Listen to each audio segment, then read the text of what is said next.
3.05, the Counter-Reformation and Beyond. This goes along with your student workbook pages 79 to 81. Lesson Introduction, the Counter-Reformation and Beyond. The Catholic Church responded to the Reformation by launching the Counter-Reformation.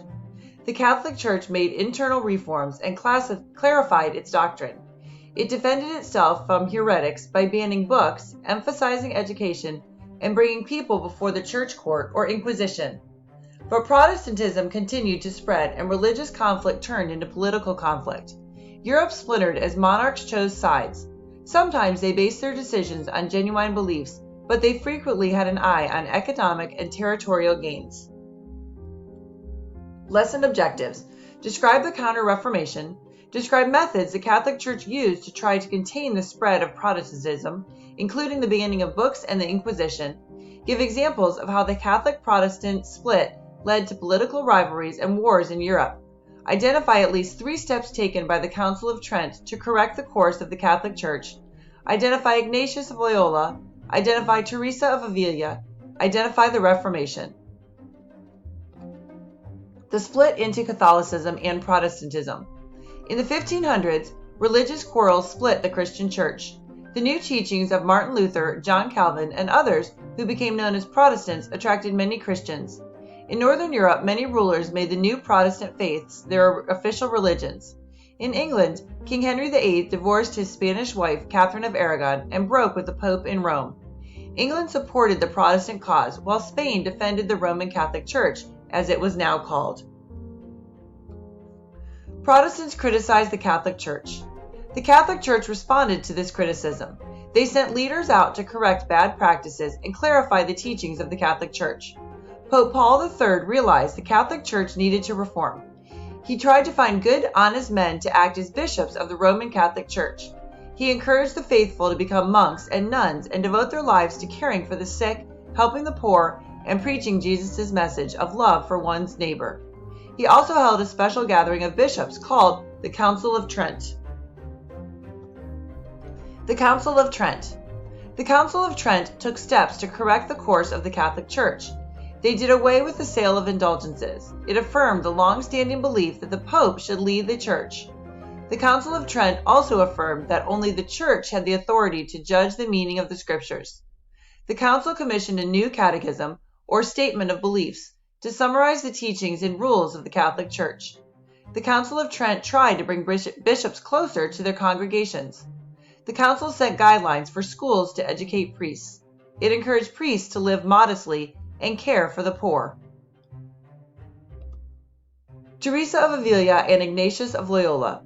Teresa of Avila was a Spanish spiritual leader and nun who founded 21 convents devoted to prayer and a simple life. Ignatius of Loyola was a Spanish priest who founded the Society of Jesus. The Jesuits. The Jesuits were priests who were members of the Society of Jesus. To oppose the advance of Protestantism, the Jesuits established schools to educate the young. The scholarly Jesuits also began teaching in Catholic universities. They preached to the public and performed works of charity for the poor. They took their ministry of Catholicism to parts of Germany and Eastern Europe. They also took the Christian message to Africa, China, Japan, India, and the colonies in America. Francis Xavier. Francis Xavier was a Jesuit missionary who carried the gospel to India and the Far East. He preached simple sermons in the local languages, and he baptized thousands of Christian converts. The Catholic Church tries to contain the spread of Protestantism. Many Catholic leaders banned books that contain Protestant ideas. They drew up an index of forbidden books, a list of publications that loyal Catholics should not read. To stop the spread of ideas considered heretical, the Catholic Church also arrested people and brought them before the Inquisition. The War of Ideas. The War of Ideas between the Catholic Church and Protestant reformers led to a split in Europe. The split between the Catholics and Protestants affected property ownership. The Catholic Church owned a lot of property. If a ruler decided to break away from the Catholic Church, then he could seize all church properties in his country.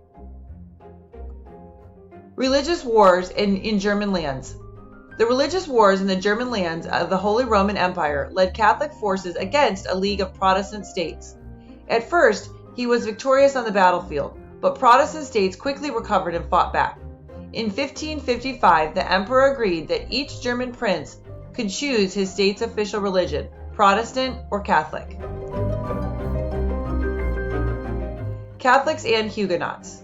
The war between the Catholics and Huguenots happened repeatedly. Between 1562 and 1598, fighting broke out in France 9 times. The conflict peaked with the massacre of more than 10,000 Huguenots in 1572. Many Huguenots left France to practice their religion in neighboring Protestant countries. Conflicts in the Netherlands. The Netherlands had been ruled by Catholic Spain, but Protestants in the north waged a long and bloody revolt.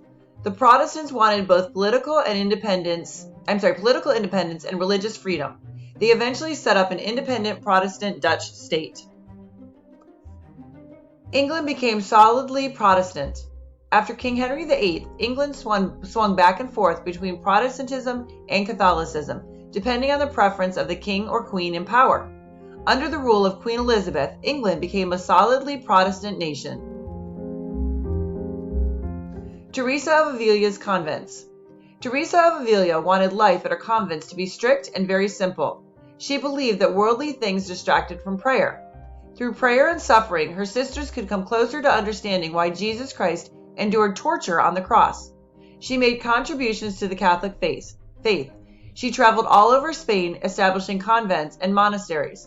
She founded 21 new convents and monasteries.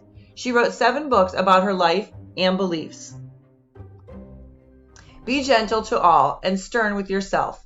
Saint Teresa of Avila. And we've come to the end of our flip video lesson. Thank you for joining me.